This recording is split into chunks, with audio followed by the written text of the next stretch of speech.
వాళ్ళకు అన్ని పర్మిషన్ ఉండగా కూడా వాళ్ళు కొనుక్కున్నటువంటి భూమిని అకారణంగా కట్టుకున్న ఇళ్ళను కూల్చేసారు. అడిగే నాదులు లేడు. ఎట్లయితే తెలంగాణ రాగానే ఇక్కడ ఉన్నటువంటి అదేంది మన అయ్యప్ప సొసైటీలో కూలగొట్టి భయభ్రాంత గురి చేసిండ్రు, దారికి తెచ్చుకునే ప్రయత్నం చేసిండ్రు. దాని వెనుక అనేక రకాల వ్యాపారాలకు డబ్బుల సంపాదనకు అదేందో ఇక్కడ కూడా అదే మొదలైంది. ఇప్పుడు అదంతా కాస్ట్లీ భూములు అయిపోయినాయి. 50,000 రూపాయలకు గజం అయిపోయింది. అడిగేవాళ్ళు లేడు. కనీసం వాళ్ళు ఏమైంది అంటే అప్పటి కలెక్టర్లు, అప్పటి ఆర్డీఓలు, అప్పటి ఎంఆర్ఓలు ఎందుకు పర్మిషన్ ఇచ్చినట్టు, ఎందుకు వాళ్లకు జిహెచ్ఎంసీ వాళ్ళు కూడా పర్మిషన్ ఇచ్చినట్టు, కొంతమంది లోన్స్ కూడా తీసినట్టు ఇంతవరకు ఎవరు ఆలోచన చేస్తలేరు. అంటే సామాన్యుల పట్ల ప్రభుత్వానికి ఉండే నిజాయితీ, చిత్తశుద్ధి ఎంత ఉందో దీన్ని బట్టి మనకు అర్థం కావాలి. జ్ఞానం ఉండవలసింది ఏంటంటే, బుద్ధి ఉండవలసింది ఏంటంటే, కలెక్టర్లు మనుషులు మారుతుండొచ్చు కానీ కలెక్టర్ పోస్ట్ అట్లే ఉంటుంది. ప్రభుత్వాలు మారుతుండొచ్చు. 85 నుంచి మొదలుపెట్టి ఎన్టీ రామారావు ప్రభుత్వం నుంచి మొదలుపెట్టి ఇవాళ రేవంత్ రెడ్డి గారి ప్రభుత్వం వరకు కూడా ఉండవచ్చు. కానీ ఈ పేదల భూములు మాత్రం కాంగ్రెస్ పార్టీ వచ్చిన తర్వాత వాళ్ళ ఇల్లు కూల్చివేయబడ్డాయి. ఇవాళ మనకు అప్పుడప్పుడు వస్తూ ఉంటారు. మీరు చూసిన ఎల్బీ నగర్లో ఈ భూములన్నీ కూడా ప్రభుత్వ భూములు, పురంబో భూములు అని చెప్పి 30 ఏళ్ళ తర్వాత ఆనాడు కొనుక్కున్న భూములు, బాజాప్తా పర్మిషన్ తీసుకున్న భూములు, బ్యాంకు రుణాలు తీసుకొని ఇండ్లు కట్టుకున్నటువంటి ఇండ్లు 30 ఏళ్ళుగా ఉంటుంటే ఎల్బీ నగర్లో మొన్న కేసీఆర్ గారు వచ్చిన తర్వాత మునుగోడు ఎన్నికల సందర్భంగా జీవో నంబర్ 118 అని చెప్పి రెగ్యులైజ్ చేసే ప్రయత్నం చేసిందంటే ఎంత దారుణమైన సిస్టమ్ ఉందో మనకు అర్థం కావాలి. ఇక్కడ ఉప్పల్లో 40 ఏళ్ళ క్రితం కట్టుకున్నారు వాళ్ళ ఇల్లు, కాలనీలు అవన్నీ కూడా. భూములు చేతులు మారడం కాదు, ఇల్లు కూడా చేతులు మారిపోయినాయి. కట్టుకున్న వాళ్ళు అమ్ముకున్నారు, మళ్ళీ అమ్ముకున్నారు ఇట్లా. బోడుప్పల్లో ఆ భూములు ఇవాళ వక్ భూములు అని చెప్పి వాళ్ళని ఇబ్బంది పెడుతున్నారు 40 ఏళ్ళ తర్వాత. అంటే వ్యవస్థ, రాజ్యం అనేది ప్రజలకు ఏమైనా సమస్య వస్తే ఆ సమస్యను పరిష్కరించేదిగా ఉండాలి. కానీ రాజ్యమే హింస పెట్టేటువంటి దౌర్భాగ్య పరిస్థితి దాపురించింది ఆనాడు ఆ ప్రభుత్వంలో, ఈనాడు రేవంత్ రెడ్డి గారి ప్రభుత్వంలో కూడా దాపురించింది. దీంట్లో ఒక చిన్న బిట్టు ఇవాళ పొద్దున ఎంత దుర్మార్గంగా అంటే 6 మంది పాపం, వాళ్ళంతా చిన్న వాళ్ళు, మామూలు వాళ్ళు కొనుక్కున్న గజాలు రజనీ కుమార్ 110 గజాలు 50,000 పైచీలకు పెట్టి కొనుక్కున్నాడు గజం. అదేవిధంగా మల్లేష్ 147 గజాలు 147 యార్డ్స్. జనరల్గా అక్కడ కొనుక్కుంటోళ్ళు పైసలు ఉన్నోడు అక్కడ కొనుక్కుంటారా ఫస్ట్. ఒకవేళ కొనుక్కున్న 300 గజాలు 500 గజాలు కొనుక్కుంటారు ఉన్నవాళ్ళు అయితే చిన్నవాళ్ళు.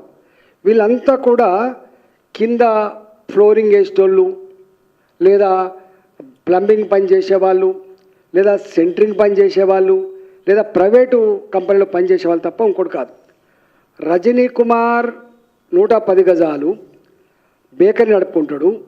మల్లేష్ మేస్త్రి పని చేస్తాడు 147 యార్డ్స్. అదేవిధంగా బృంద, ఈమె ప్రభుత్వ ఉద్యోగి, ఆంధ్రలో ఎప్పుడో కొనుక్కున్నది ఆమె 320 యార్డ్స్ 2009లో కొనుక్కుందట ఆమె. అదేవిధంగా రాములు 147 గజాలు ప్రైవేట్ ఎంప్లాయీ. ఈమె స్వామి 153 గజాలు టైల్స్ వేసుకొని బతాడు. ఇట్లా రంజిత్ కుమార్ వాళ్ళిద్దరు ప్రైవేట్ ఎంప్లాయీస్ 150 గజాలు, సుధాకర్ 153 గజాలు. వీళ్ళు ఇండ్లు కట్టుకున్నారు. వీళ్ళు ఖాళీ జాగాలు కాదు. ఏంది వాళ్ళు చేసిన నేరం? ఎవరి దగ్గర కొనుక్కున్నారు? ఇవాళ ఏ నాయకుడైతే మన కాంగ్రెస్ పార్టీకి పోయిండో రామ్దాస్ గౌడ్ అనేటువంటి అంటే ఆయన దగ్గర అదే 3-4 చేతులు మారి రామ్దాస్ గౌడ్ దగ్గరికి వస్తే, రామ్దాస్ గౌడ్ గారు ఇప్పుడు కౌన్సిలర్ అనుకుంటా నాకు తెలిసి, వారు వైస్ చైర్మన్ ఉన్నారో ఏమున్నారో నాకు తెలియదు, వారు ఇప్పుడు కాంగ్రెస్ పార్టీలో ఉన్నారు. ఆయన దగ్గర కొనుక్కున్నప్పుడు ఇంకొక పోచే అని చెప్పి ఒక కౌన్సిలర్ పాపం మధ్యవర్తిగా ఉండి ఇప్పించిండు. 50 రూపాయలకో 100 రూపాయలకో కమిషన్ తీసుకొని ఇప్పించినట్టున్నది. ఇవాళ ఈ పోచయ్య కాంగ్రెస్ పార్టీకి రావట్లే అని చెప్పి, రామ్దాస్ ఏమో పోయిండు, సరెండర్ అయిపోయింది. ఈయన కాంగ్రెస్ పార్టీకి రావట్లే అని చెప్పి ఈ 2054 గజాల జాగాలో ఎవరైతే అమ్ముకున్నారో, అమ్ముకుంటే కట్టుకునే ఇల్లు ఉండేవో పాపం పేదవాళ్ళు మొత్తం కూలగొట్టింది. నేను ఆల్రెడీ నేను ఎంపీగా అయిన తర్వాత వెంటనే చెప్పిన, పేదోళ్ళ ఇళ్ళకు జోలికి పోకండి, మీరు అంటే నోటీస్ ఇవ్వండి అని చెప్పి. అంటే మీకు ఆ కాగితాలు కూడా ఇస్తా, దీనికి జిహెచ్ఎంసీ పర్మిషన్ ఉన్నది. వీటన్నిటికీ కొనుక్కున్నారు, రిజిస్ట్రేషన్ చేసుకున్నారు, బ్యాంకులో రుణం తీసుకున్నారు, తర్వాత మొత్తం అందరి పర్మిషన్ వచ్చింది. ఒక్క కాగితం కూడా దీంట్లో పొల్లు పోకుండా ఉన్నది. మరి బుద్ధి ఉండవలసింది ఆ కూలగొట్టే ఎంఆర్ఓకి ఉండాల్సిన బుద్ధి, ఆయన ఆర్డర్ చేసిన ఆర్డీఓకి ఉండాల్సిన బుద్ధి, ఆ పైన ఉన్నటువంటి కలెక్టర్కి ఉండాల్సినటువంటి జ్ఞానం ఎక్కడ పోయిందని చెప్పి అడుగుతున్నాను.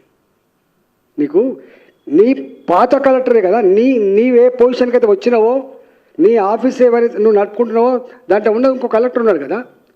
ఇవాళ ఈ గంజా అమ్మటోళ్ళను కంట్రోల్ చేసే తెలివిలేదు వీళ్ళకు, గుడంబ అమ్మటోళ్ళకు తెలివిలేదు, దొంగలను కంట్రోల్ చేసి తెలివిలేదు, కానీ 200 మంది పోలీసులు మాత్రం పంపించారు.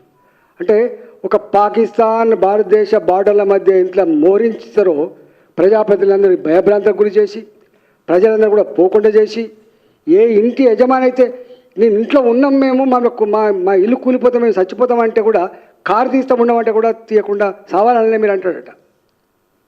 ఇవాళ అక్కడ ఈ ఉదయం 5 గంటలకు దొంగల్లాగా మొత్తం పోలీసు వాళ్ళను సెక్యూరిటీగా పెట్టుకొని ఎంఆర్ఓ స్వయంగా నాయకత్వం వహించి వాళ్ళు కట్టుకున్నటువంటి ఇళ్లను కూల్చేశారు. ఇది రేవంత్ రెడ్డి గారి ప్రభుత్వం పేదల పట్ల అవలంబిస్తున్న తీరిది. ఇట్లాంటి చర్యలకు పాల్పడితేనే కేసీఆర్ బొందబెట్టిండ్రు, భరించలేకపోయినరు. కాంగ్రెస్ పార్టీ కష్టపడి ఒళ్ళు వంచి అధికారం రాలే, కేసీఆర్ను ఓడగొట్టాలనే సంకల్పంతో ఈ ప్రభుత్వానికి అధికారం ఇస్తే వీళ్ళు ఒళ్ళు మర్చిపోయి కళ్ళు నెత్తికెక్కి అధికారం రాగానే అసలు ఎక్కడ పడితే అక్కనే.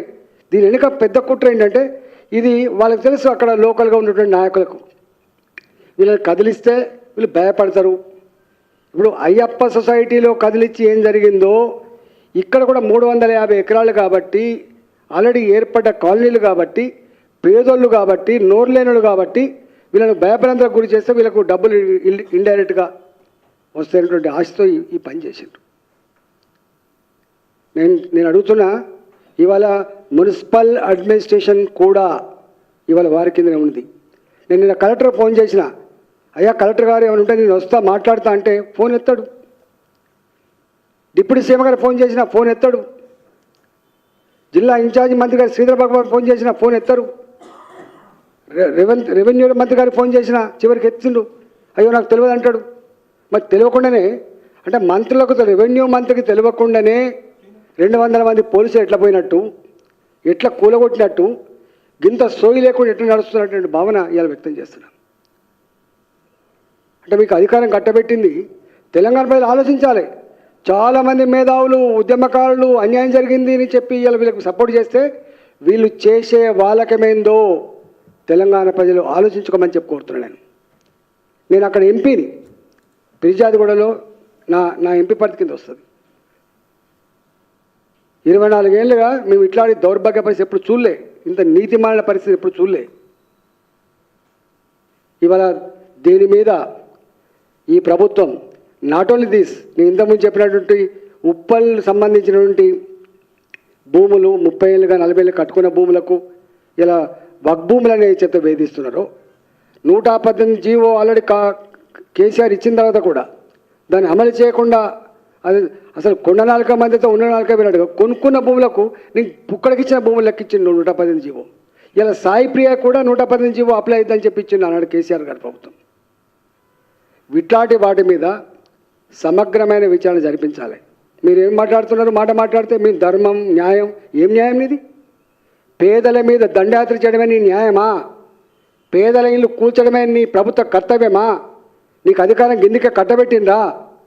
మీరు మా లాంటి వాళ్ళ ఫోన్లు కూడా ఎత్తకుండా మీరు ఏం చేస్తున్నట్టు? మీరు అంతకుముందు ఆ ప్రభుత్వం చేస్తుందని చెప్పి మీరు సానుభూతి ముసలి కన్నీళ్ళు కార్చారు కదా, మీరు చేస్తున్న పని ఏంటిది?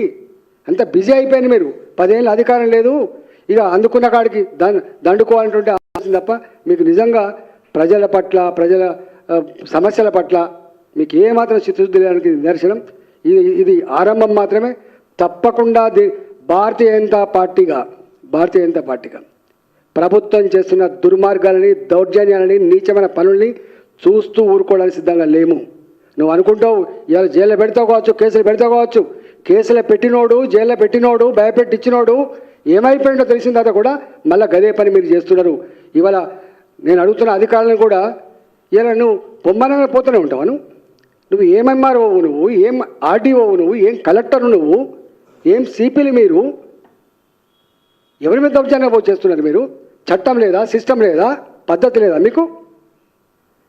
గతంలో బాధ్యత మరిచిన అధికారులు, సిస్టమ్ మరిచిన అధికారులు, చట్టాన్ని మర్చిపోయిన అధికారులు బానిస లెక్క పనిచేస్తే గతంలో జైలు పాలైన ఐఏఎస్ ఆఫీసర్లు ఇవాళ కూడా మళ్ళీ జైలు పాలవుతున్నారు. ఖబర్దార్ అని చెప్పి హెచ్చరిస్తా ఉన్నా. ప్రభుత్వ అధికారులుగా నేను ఎవరికి వ్యతిరేకం కాదు, కానీ ప్రభుత్వ అధికారులుగా మీరు కనుక పైనుంచి ప్రెషర్ ఉంది, పైనుంచి ఆదేశాలు ఉన్నాయని చెప్పి పేదల మీద దౌర్జన్యం చేసే ప్రయత్నం చేస్తే ఖబర్దార్ అని చెప్పి హెచ్చరిస్తా ఉన్నా. మీరు ప్రజల సొమ్ముతో జీతం తీసుకొని బతికేవాళ్ళు, మీరు ప్రజల మీద దౌర్జన్యం చేయడానికి వచ్చిన మీరు. ప్రభుత్వాలు ఉంటాయి పోతాయి, పార్టీలు ఉంటాయి పోతాయి, అధికారం 5 సంవత్సరాలే, కానీ నువ్వు 30-35 ఏళ్ళు ఉంటావు. మర్చిపోతున్నావు నువ్వు. నేను దీన్ని తీవ్రంగా ఖండించడమే కాకుండా ఈ ప్రభుత్వానికి దమ్ముంటే, నిజాయితీ ఉంటే నేను చెప్పిన వాటి మీద విచారణ జరిపించాలి.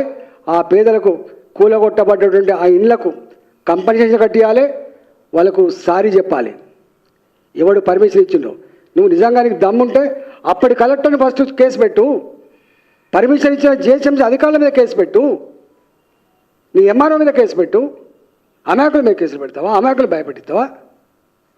ఎవరిచ్చారు? నిజంగానే వటకనే కట్టుకున్నారు, ఏమి లేని కూలగొట్టినాడో అర్థం ఉంది. అన్నీ ఉండంగా మొత్తం అన్నిటికన్నీ మీకు ప్రొవైడ్ చేస్తాను. నేను కేర్ఫుల్గా ఉండమని చెప్పి హెచ్చరిస్తున్నా. అధికారం నీకు 1 ఏళ్ళు ఇచ్చినా నీకు?